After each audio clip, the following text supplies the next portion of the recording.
confused with those time zones, and this was my problem is also not reading back through emails. Like fuck. Eventually, I was like, yes, I've got it sorted, and then you were like, no, we're still on the wrong time zone. I'm like, oh. Well, yeah, it's a bit tricky to keep up with here as well. I mean, Indonesia's got 3 time zones. So Jakarta, the capital, because you're so wide, huh? Yeah, Jakarta, the capital, is an hour behind, and then out east they're an hour ahead. They're on the same time zone as Tokyo.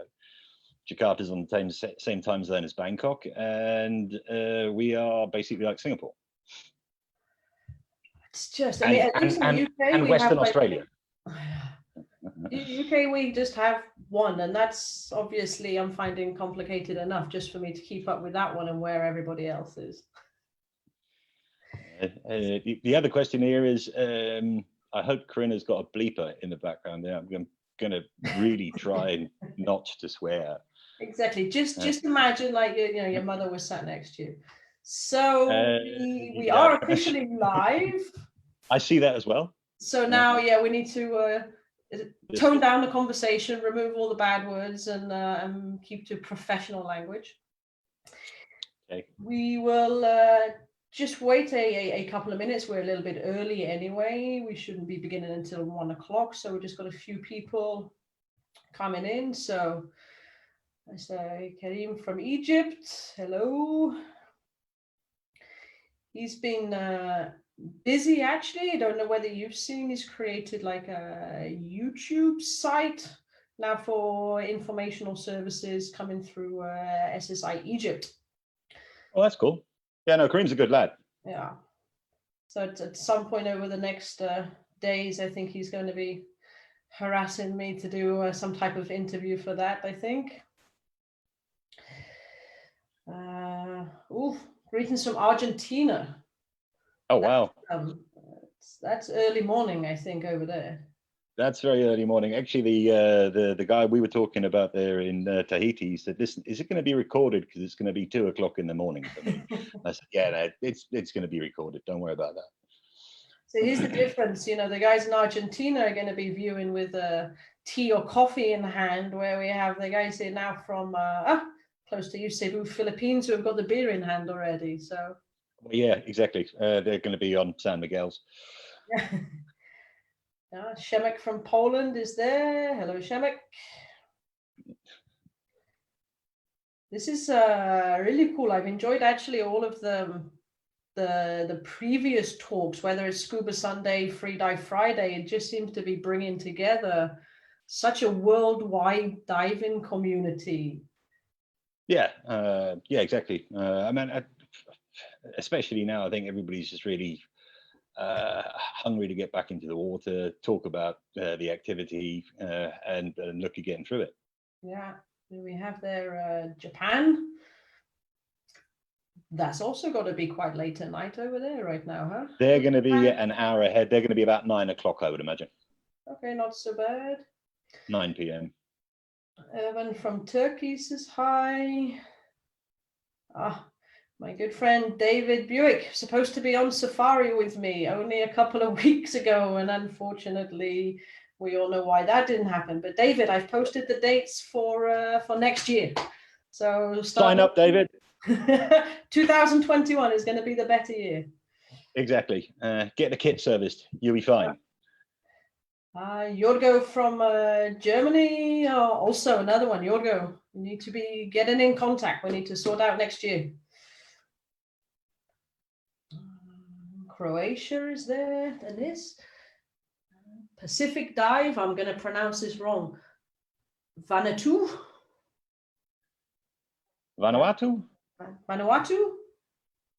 Okay, my job. I don't know. I'm only actually here in the Zoom room. I'm not actually on Facebook. It's quite interesting to see them coming through. I'm all from South Australia.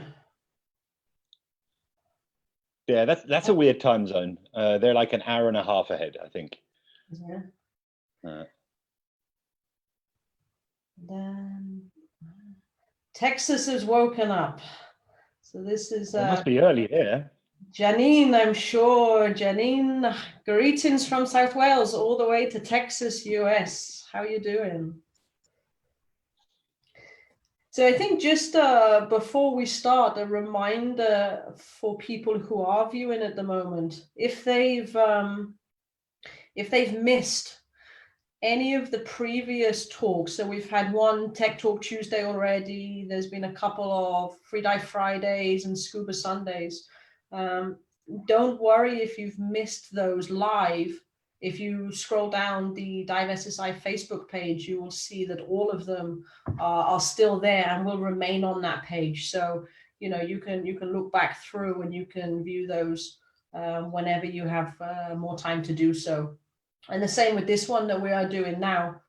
If for any reason you get cut off, you have to leave, or you have a dive buddy, a colleague who you think would be interested in this talk, but can't actually listen to it now, then just remind them also that they can check back in at a later point, and they will then find this talk is still there. Okay, so we are now my time, London time, 1 minute past 1.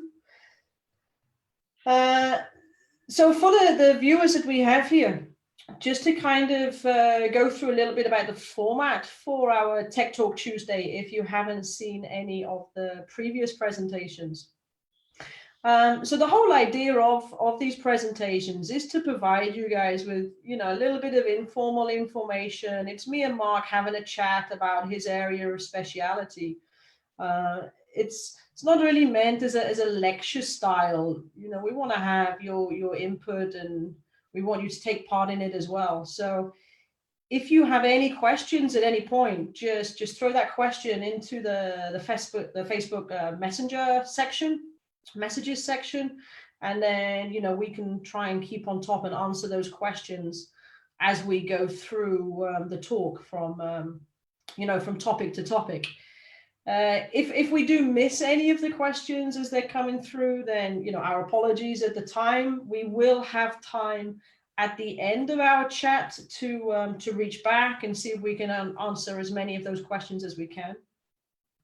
But also, once the chat has finished, we will then both, actually, myself and Mark, will be looking back through all of those messages as well. So if we've still missed something, then our apologies ahead of time for that, but we will still then write back to you.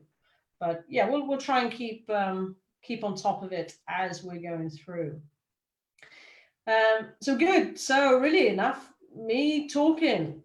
My guy with me today, Marc Crane, he can do the honors and introduce himself. Hi, Gap. Yeah, thanks a lot for that. My name's Marc Crane. I'm 42 years of age. I'm originally from England. Currently living out here in beautiful Bali, where I train with Tech Deep Asia, taking care of XR, CCR training throughout the Asia region. But like, there's so many stories about how all of us got into diving in some kind. Like, what was it for you? What started you in the diving industry? It was that time at school, actually, for work experience. And I got back and said, listen, I need to find a work experience placement. And my dad went, that's it. You're not going to do anything to, you know, normal. You're going to come and join the divers. So, yeah, I think it was my first experience, probably I was about 13. Went to a commercial diver training center in Poole, south coast of England. Got introduced how to make proper cups of tea, lots of bacon sandwiches, painted a lot of kit, and they let me try diving, and I was just instantly hooked. So you were lucky then that, you know, you came from that family who kind of got you into it quite early on. Yeah, my mum still actually hasn't forgiven my dad about it. You know, I should have actually got a proper job. So yeah, I mean, one thing developed to another. I then took up diving in the UK, became active in the club, finished A-levels, went on a gap year, still on the gap year, because I headed off to Kenya, East Africa. as a dive master trainee, and ended up staying there, I think, about 5.5, 6 years. But like, what does it hold? You know, you've traveled around obviously a lot. You've now based yourself. You decided to base yourself in Indonesia. Why there out of all the places you could have been? Well, I've been here in Indonesia now since probably about off and on since 2010. I'd spent 8 years in Egypt prior to that, and I was just getting a little bit. It was time for a change. It was time for a change. A lot of people actually said to me, "You left at exactly the right time." And a friend of mine, a former student, he said, "Listen, you've got to go out to Indonesia. It's amazing. You'll love it. It's just like an open canvas for tech diving." So yeah, I think I came out here in the summer of 2010. Yeah. And fell in love with the place. I mean, there's just so much diving potential here. I mean, it's a place that really has got everything. It's ideally located in the heart of the Coral Triangle. We've got an immense amount of biodiversity. There's caves. We do have a few wrecks. It's warm water. You got 100 meters straight off the beach. So you know, for any level of XR or CCR diving, you just walk for choice. Yeah. Food's great. People are super friendly, and it was. I don't think I was actually planning to stay here, but it kind of actually just turned out that way. I think, if I'm honest, that's kind of the story for most of us. I went only over to Egypt for a couple of months. 16 and a half years later, it still was only supposed to be a couple of months. This is the thing, you know, you kind of grow roots a little bit, you settle into lifestyle, especially when the diving ticks all the boxes that you wanted to do, then, you know, in essence, why move on? But actually, I want to come back to some of the dive sites a little bit later on, and we're going to provide for everybody a little bit more information about the best ways to get over to you, and especially some considerations for the scuba diver traveling over to your area as well. But let's touch upon, so your area of expertise within the diving industry, you would say, is what type of diving? I actually like all types of diving, I'll be honest, but probably it's not diplomatic, you know, although I haven't actually given mermaiding a go yet. You should. Don't knock it till you try it. Exactly.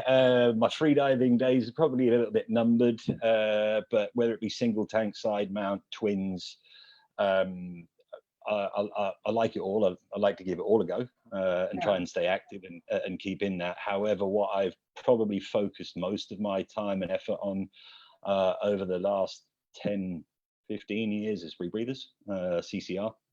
So you chose the cheap route then? Yeah, exactly. I had to scrape lots of cash together to buy my first second-hand box. It took me a while to get there, doing lots of DSDs and open water courses. But it was just the way I had to go. I mean, I was introduced to closed circuit rebreathers pretty early on because the commercial diver training center I was kind of holiday jobbing with as a kid, they were also the European partner for Cisluna. So we had the Cisluna Mark V turn up there. They were using various types of rebreathing kit, obviously for SAT training. And it was like, oh, this is cool. Probably an addiction to Action Man as a young child. You know, need to have one of these fantastic steam machines. And made the jump to CCR actually while being in Egypt in 2002. And so now, I mean, you do a lot of training on different units. Would you say that the Revo is the main unit? Yeah. I mean, I've kind of had a fantastic relationship with Revo over the last 10, 12 years. It is probably the unit I'm most known for.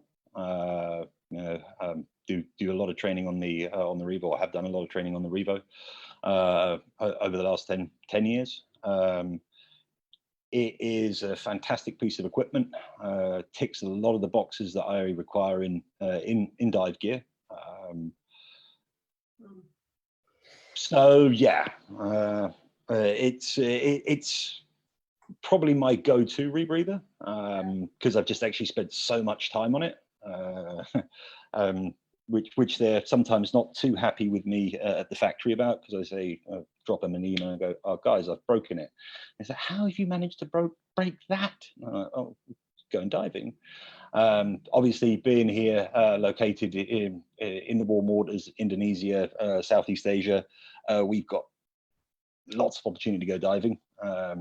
Diving is really very, very easily accessible. It's nice and warm. You can spend lots of in-water time. But I also still try to actually keep my hand in with the other units I'm allowed to teach, or hold the rating to teach, because you do need to keep up on your skills. I've got a new unit now that I'm playing with as well, on top of the SCR, so it keeps me busy. Hence why we need to get back in the water before I have to do a refresher on everything. So I mean, when up until that point, all of your diving was CCR diving, the closed circuit rebreathers.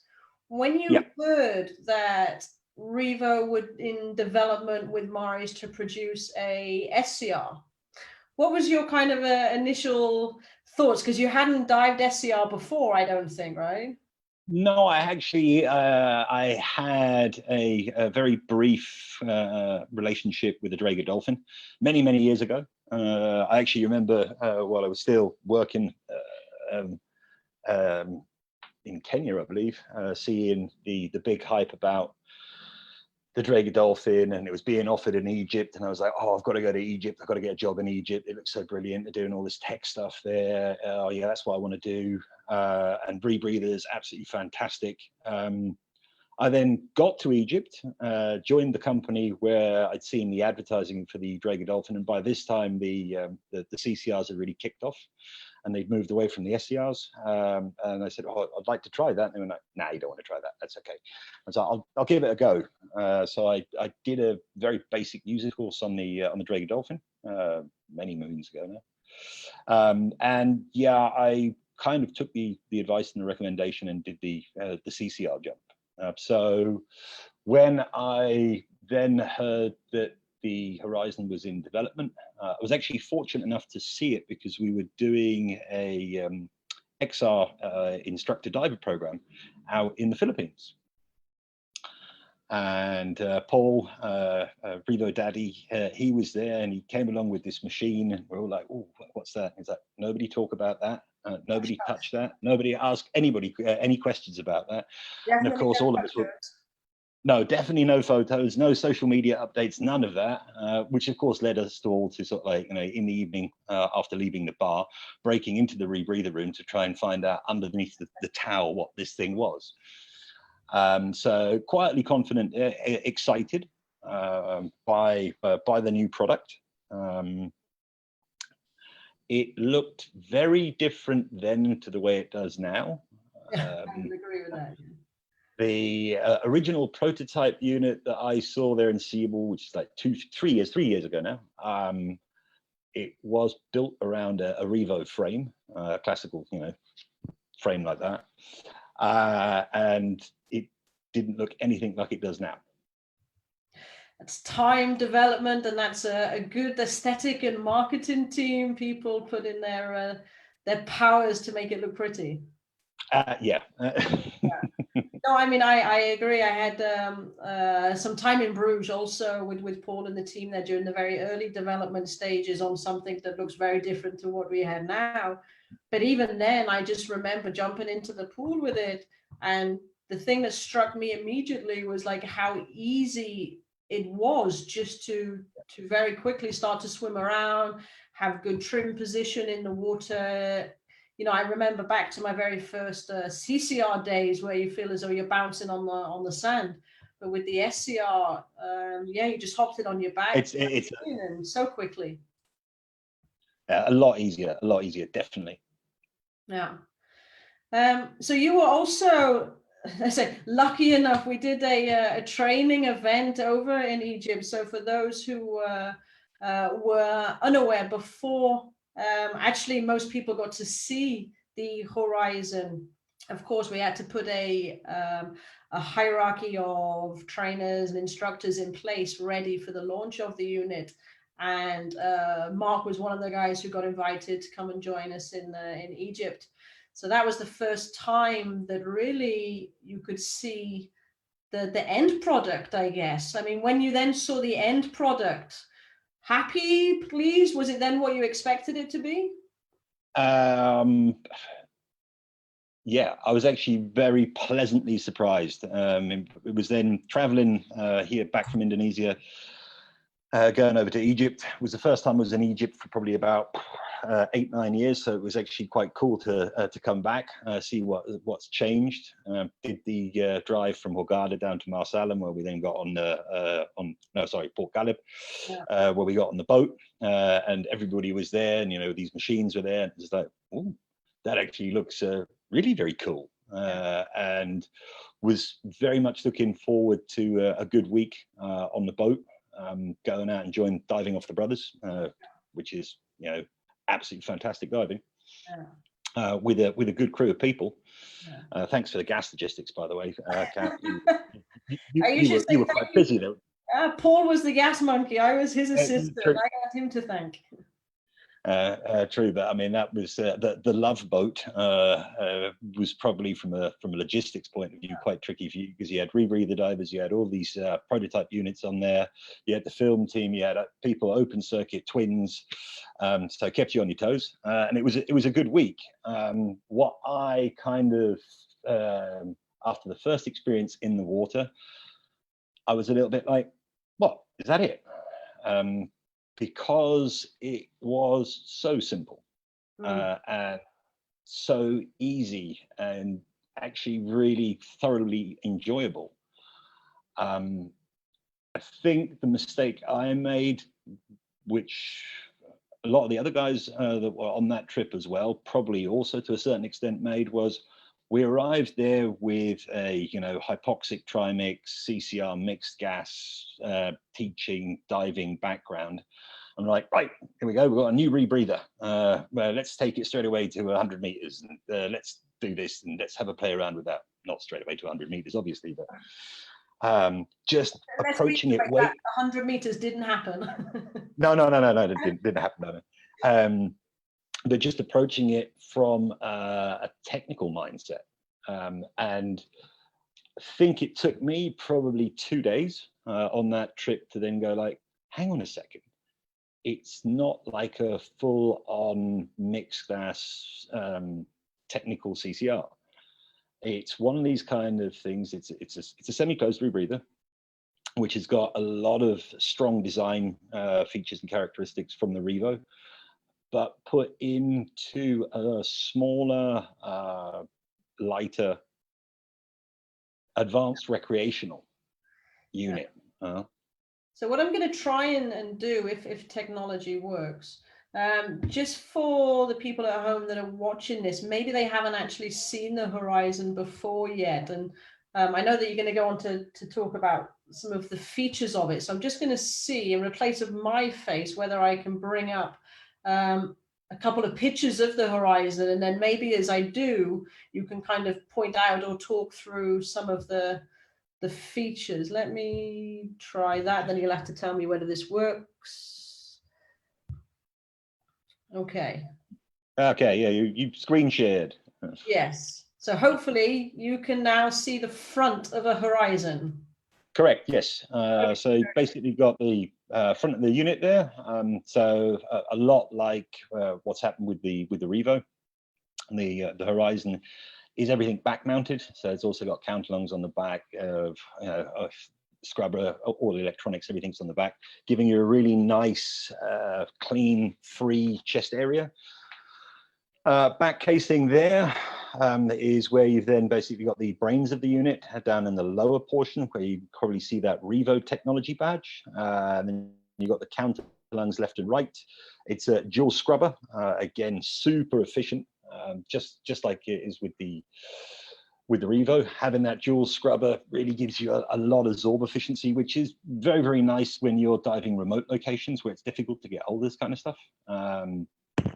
So very easy plug and play.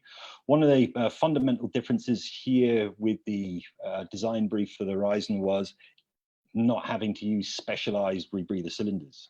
So at the end of the day, what you are using are side slung cylinders, where you can use anything from like, S40, Ali 7s. You could even go with steel 7s, all the way up to, the more traditional S80s, which you have in this part of the world. Giving it a lot of flexibility there. Also means that people aren't having to then hunt around and look for cylinders when they take this thing on holiday, because of course that's another additional kind of logistical problem that you have. Operators that need to have special cylinders. So this is actually really super simple plug and play.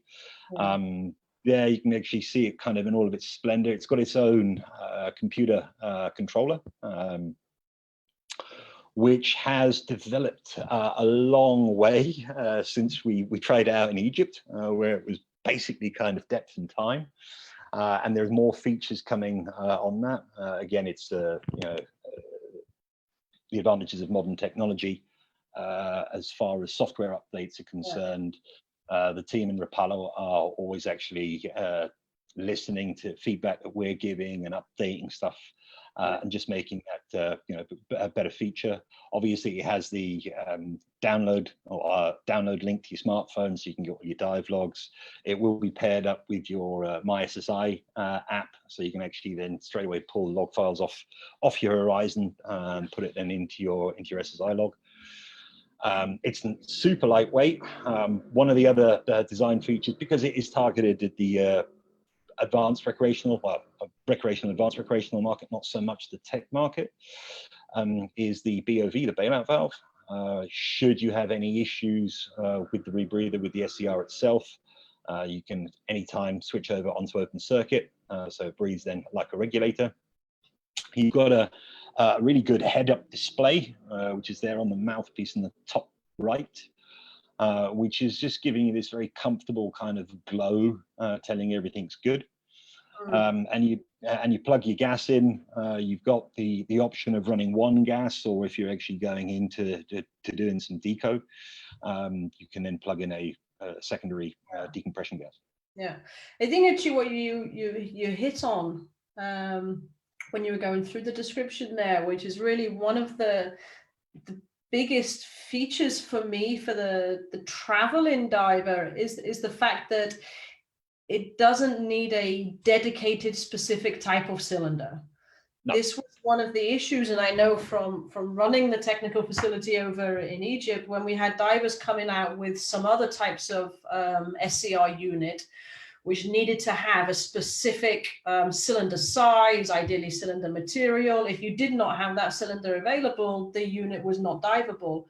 So I think exactly. One of the bonuses here that maybe you're fine with your traveling divers coming over to you, certainly when they're coming over to Egypt or other destinations, is that, as you said, they can take any cylinders. If the dive center's only got the standard Ali 80 available, then so be it. It will work. If they've got small, it works. Great, it will work. And I think that's quite one of the unique selling points, actually, of the unit. It gives a lot of flexibility to not only the diver who's actually traveling, but it also then gives operators a little bit more flexibility and a little bit more confidence, which basically means it opens up the diving for everybody. Because if you've got people who've got the units who want to travel, who want to go and dive, and they're always having to go to the same destinations and locations because that's where they can get the support as far as specialized cylinders is concerned, then nobody else anywhere else is really going to make that kind of next step or jump. And commit to it. So it definitely means that rebreathers are going to be traveling more, I think.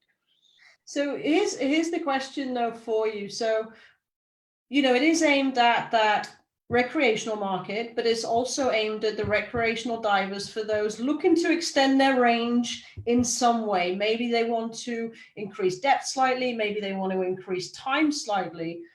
Ultimately, these type of divers, they still want to have simplicity Is that Yeah. possible? Oh, absolutely, absolutely. I mean, it is a very, very well thought out design. I mean, there's obviously a lot of experience coming from the Revo in there. There's a lot of design factors in there that are coming from the Revo. Small, lightweight, low profile. Obviously, it ticks all the boxes as far as tests concerned because of that previous experience. Yeah. And it's actually really designed for diving in that 30 to 40 meter range. Ideally, obviously you can use it shallower, but it's giving that kind of a step for, or giving a tool to those people that go, I really enjoy my diving. I want to go out and I actually want to spend a little bit longer in the water, and because of my gas consumption, I can't do that, or because of the depth that I'm going to, I'm not really having enough redundancy. I'm not really having the efficiency. I'm not having the dive times. And it really allows people then to actually explore that range. Yeah.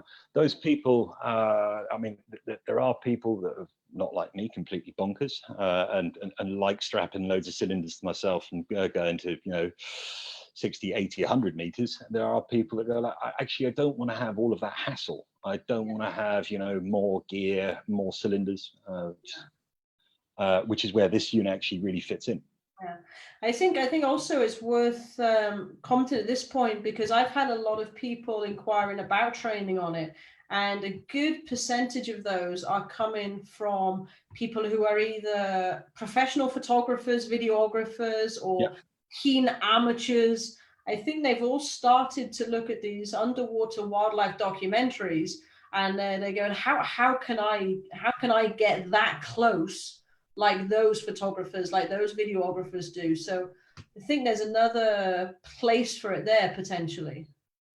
For the photographer, for the keen underwater photographer, it's a fantastic tool. I mean, again, because of the design principle, everything's back mounted. You don't actually have anything impeding you around your chest area, so you can really actually focus with your camera. Because of also the safety features that the unit has got integrated, built into it. It's lightweight, because obviously if you're now traveling with all of your camera getup to then schlep more heavy equipment with you has a massive benefit as far as the your baggage allowance is concerned. The unit weighs in for travel at 12 kilos. Wow, that's so light, right?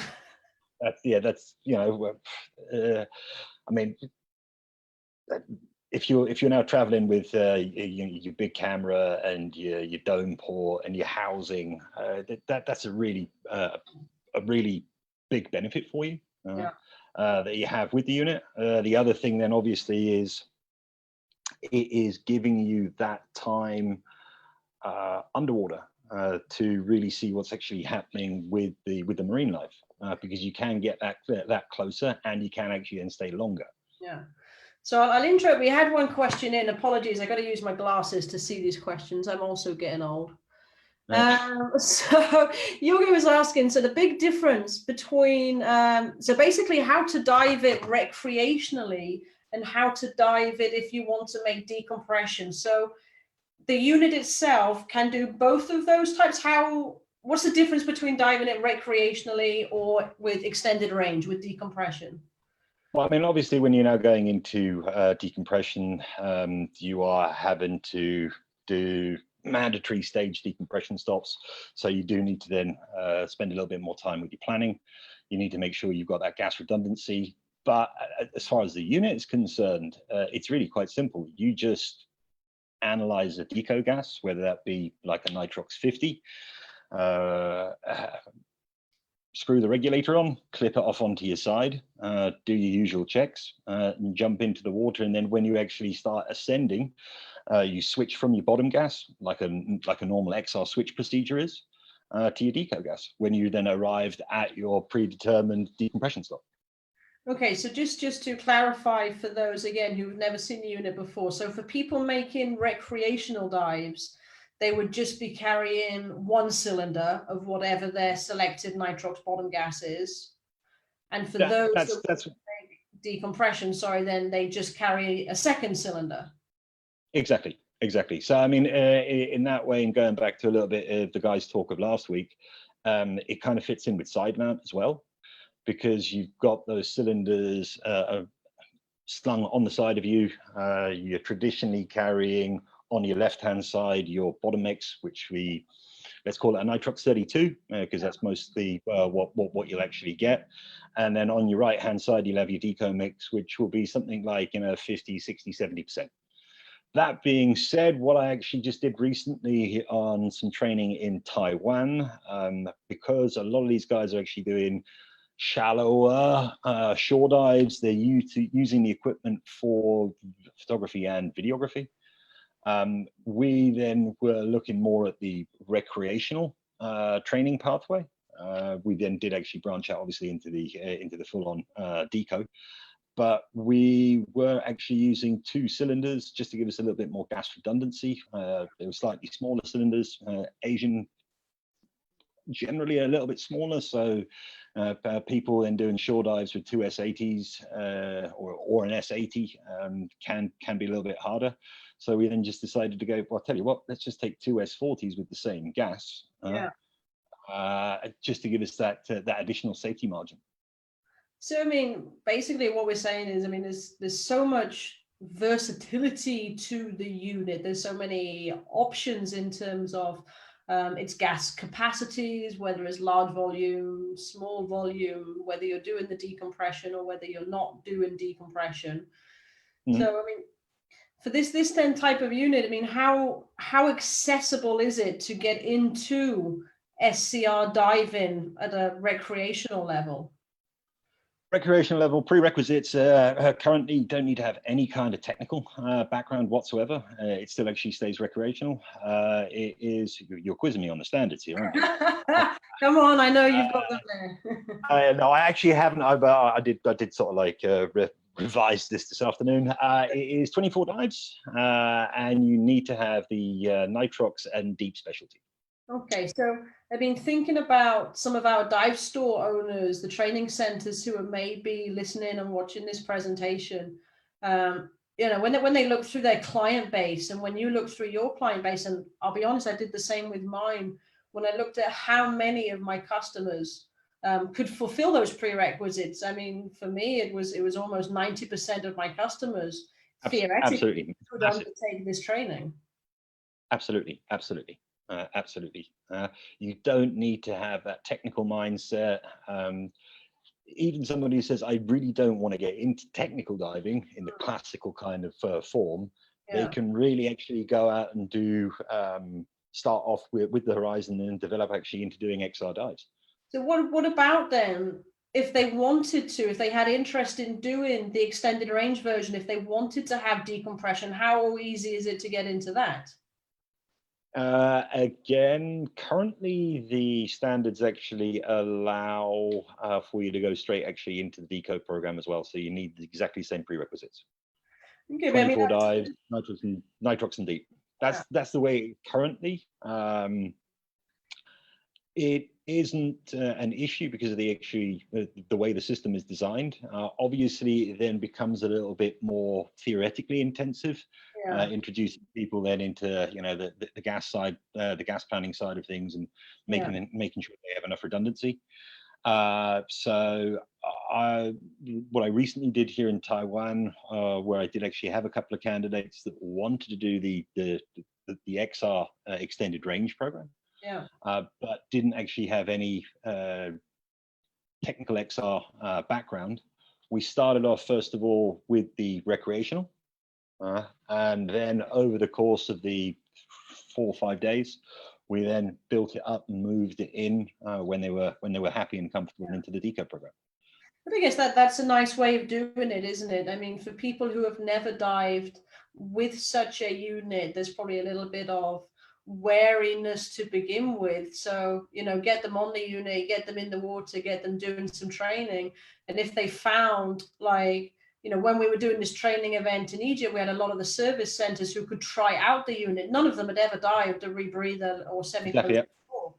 And the one feedback that we got from everybody was like how easy it was to become comfortable with it in the water.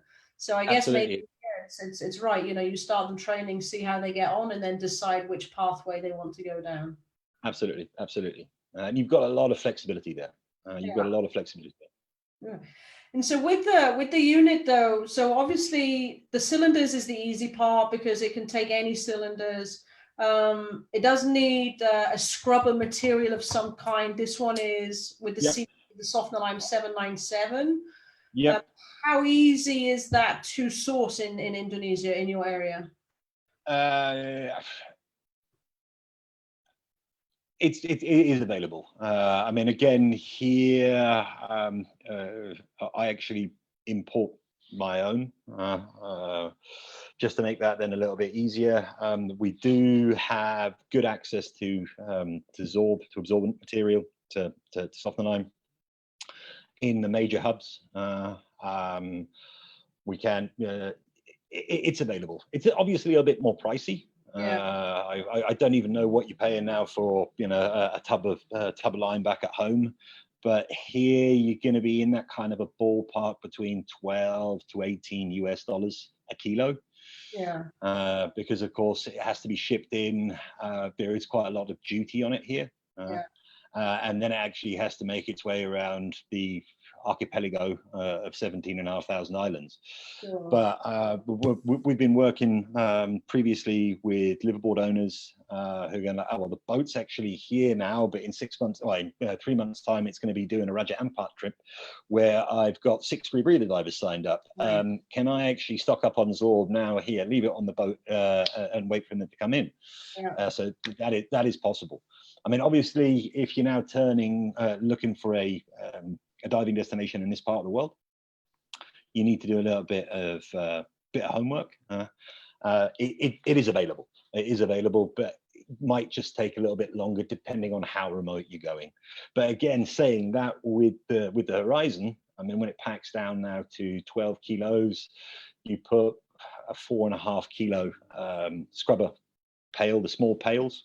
Yeah. They're available from the various manufacturers, into your suitcase with your mask and fins and your wetsuit or your rash vest, and you're still actually going to be under 23 kilos. I mean, that was the one point I was going to ask. So if people wanted to maybe travel with their own scrubber material, how much would they need for a week of diving on the Horizon? Because it's quite efficient, right? It's super efficient. I mean, obviously here it depends a little bit now because of what the Horizon does with its software. Depends on how many dives you're doing, how deep you're going to a certain extent. Male, female, it's, you know, some body mass differences going on there. But really, it's also the volume of dives, how many times you're actually going into the water. But if you're now going to be if you're going to go out now on a 5-day liveaboard here, you would get away with you 4.5 to 6 kilos. Because what does it take? It's just like the Revo. It has a dual scrubber canister system. How much cycle out is in each one? I hope Paul's not watching. I should actually know the exact, but to the gram, it is 1.1. So it's actually slightly smaller than the Revo. Revo's at 1.3, 1.35, depending on the material you're using, and the Horizon's at about 1.1. Okay, so from fresh, it needs, let's say for ease of numbers, it needs 2 kilos from fresh. Yeah. So yeah, if they're going to be doing cycling it, it's only going to be. For 3 to 4 hours, you're going to need to do a cycle. So again, depending on the dives you're doing. So it is more than feasible that somebody, if they wanted to bring some of their own Sofnaline, might be able to do that. Oh yes, you can do. Yes, you can do. Would they have any issues though? I mean, there are some countries when you're bringing the Sofnaline into the country. Egypt, I know, is hit and miss. Sometimes you will bring it in, they won't batter an eyelid. Other times you are not going to get out of the door. What would be your recommendation? Would it be bring it, or guys, forget it, just pay the money and buy it when you're there? Traveling with large quantities of white powder is probably never a good idea. wherever you're going. I know what used to happen in Egypt, definitely. The larger hubs that we have around Indonesia, I mean, if you're coming into Bali, it's not a problem. They don't bat an eyelid. Coming into Jakarta, they don't bat an eyelid. When you're up in up in Manado, in North Sulawesi, not really a problem. If you're now starting to go to some of these smaller, a little bit more remote airports, airstrips, it can be quite interesting. We had this privilege a couple of years ago when we were doing a cave exped in Eastern Sulawesi. Not a lot of tourists get there. And we then kind of arrived and basically kept security busy for a day, for a couple of hours. Just being very polite and calm and friendly, and speaking a little bit the lingo and explaining to them it's actually here for the diving equipment because we're going there. It's not for anything else. And then one guy wanted to try it just to make sure it wasn't the other kind of white powder, and we're like, don't do that. You don't want to be doing that. Having the flight data sheet with you definitely helps. It is a benefit when the security official at said destination can then read English, which is not always the case. But you just basically plan for that. So arrive at the airport a little bit earlier. You know what you're going to go through. But for most of the larger hubs, it's not a problem. The thing, however, there then becomes how much available baggage have you got? And then you actually then starting to think on excess baggage costs. They can then also be quite steep. So for a lot of more of these remote locations where a lot of the photographers are going, the fantastic liveaboards they do here, especially also now taking the risk of going through 2, 3, 4 airports until you actually arrive at destination. It might then just be easier to contact your operator and say to them, listen, I want to come with my rebreather. Can you make sure there's some absorbent there when I arrive? And they'll be more than happy to do that. Because shipping it here in country is super efficient. It takes a little bit of time, but it goes by ship. It doesn't go by air. So speaking now sort of a little bit about your region, I've been lucky enough, blessed to have the opportunities to travel around the world. However, I've only traveled through your region as a hub. I've never actually managed to leave an airport or get outside. I know. It was supposed to be this year. But okay. Rain check. Rain check for a while now. But from the diving, I promise I'll do gas. But from the diving perspective, obviously, you get many CCR divers coming through the area. You've probably got some deeper dive sites for them. Is there a place for SCR diving within Indonesia? Does it have a marketplace there? Oh, absolutely. Absolutely. I mean, the thing that we've got happening now is we want to actually try and get units in country. So we've got people who understand the system, who can also teach on it. There's been a lot of interest actually from the liveaboard community, because most of the liveaboards here, as far as I'm aware, the ones I've been dealing with and talking with, they don't run a membrane system, which is something completely different. For example, what happens in Egypt. Yeah, exactly. That's membranes in Egypt, pretty much. Everything is membranes in Egypt, but the size of the area that we're in, and also how the equipment then has to actually work. You're on a boat. It's a high salt content environment, high humidity. You might not always have the most qualified people running around with the said equipment. So then when your membrane system then goes down, it's then very, very costly to have spare parts flown anywhere, anything like that. Whereas here everything's conflow, because there's a fantastic network of gas suppliers throughout the nation. And people then just basically do continuous flow, nitrox on liveaboards now. Okay. So again, here, if you've got a liverboard operator who's now catering for the SCR market, they're definitely actually going to reduce the amount of gas that they're going to be using. Yeah. Okay, so to travel over to your area, we've looked at that's not going to be any limiting factor. Consumables, gas, softener lime, everything like that is fine.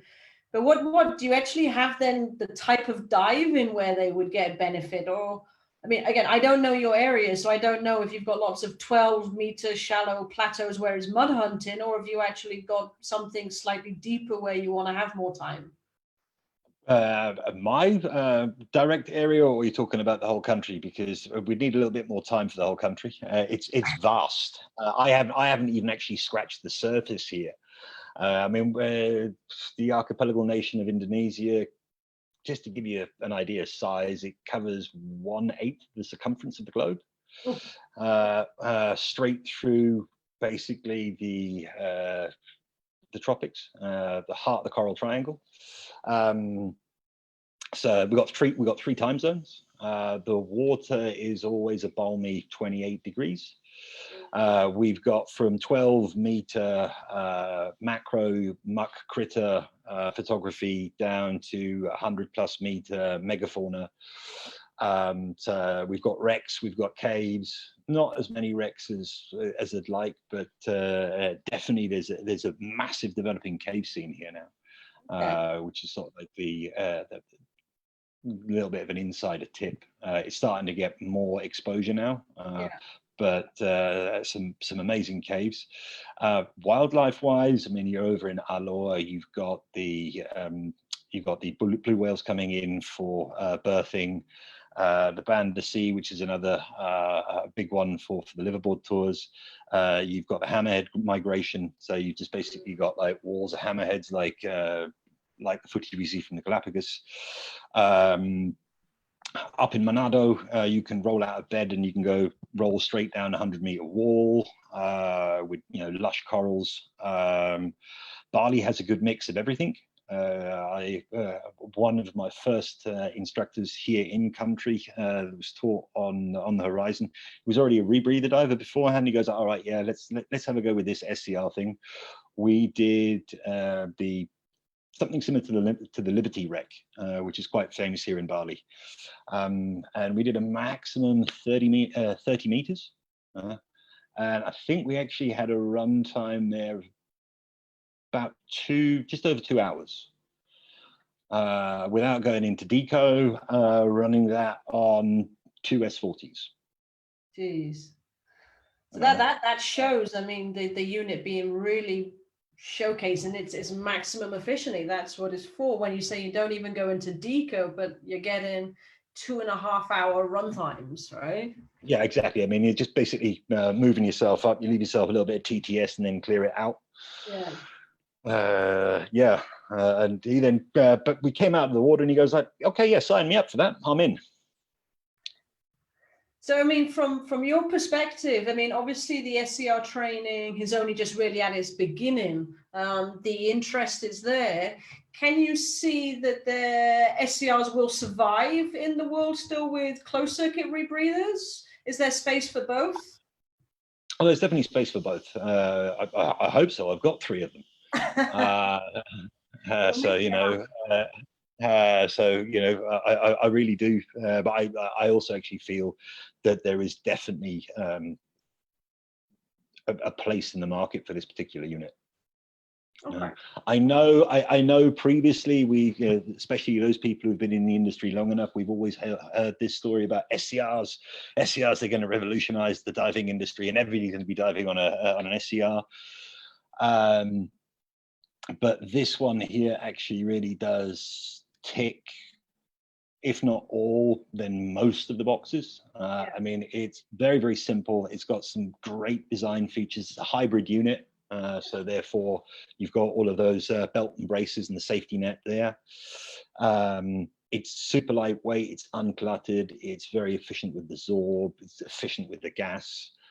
So for those people that might not actually say, well, dive in a closed circuit rebreather on mixed gas to 50, 60, 70, 80, 90, 100 meters. That's not really what I want to do. It's not my cup of tea. Yeah. I want to go and hang out on the reef. I want to see, I want to take video of manta rays for 2.5 hours. There you go. Okay. It's a no-brainer. So I'm going to put you on the spot then. If you had to choose, you already have multiple times. You had to choose that bucket list site in Indonesia, which now, okay, my geography sucks, obviously, it's so big. But if you had to choose that one site in Indonesia where the horizon can be used to its absolute full potential, in your opinion, what would that be? Where are people going to sign up for next year? Okay, so this is a Horizon one, okay, and I'm not going to give away too many of my trade secrets and where I want to actually go as soon as they allow me to go diving again. Remember, this is being recorded. yeah, exactly. Yeah, I would then actually here in Indonesia immediately take the unit to South Nizul in Raja Ampat. Okay. I would actually then just go and hang around a dive site there known as Magic Mountain, and just quite happily, spend 3 hours just taking it all in. I mean, it's so biodiverse; it's just incredible. So I have to say, I mean, I want to get over to your area, so I can't choose a site from over there, but I think for my bucket list, I'm going to fall back to my home destination of Egypt, and I can't wait. The right time of year to get the unit on my back, to get to Daedalus Reef, which is a massive reef in the middle of the Red Sea. I know it.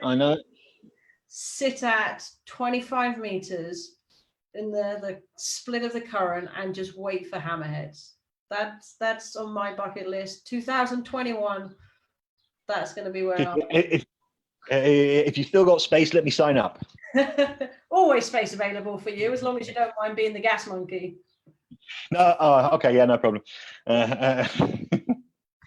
All right, Mark. Listen, thank you so much for talking to us. I'm just going to check. I mean, bless him. Adam's, our technical training director, has done a fantastic job of answering a lot of the questions as people have been posting them on Facebook. I'm just going to put the glasses on. So I think he has pretty much answered most of those. So great job, Adam. Well done on that. If anybody does have any further questions, then of course just keep posting there, or you can contact us directly as well. But listen, Mark, thank you very much for your time. It is now your evening time, so we'll let you now go and have a beer. I'm going to do that. Thank you very much. Okay, and let's catch up again later. All right, much appreciated. Thank you very much, Kat. Take care, buddy. Take it easy. Bye. See ya. Bye.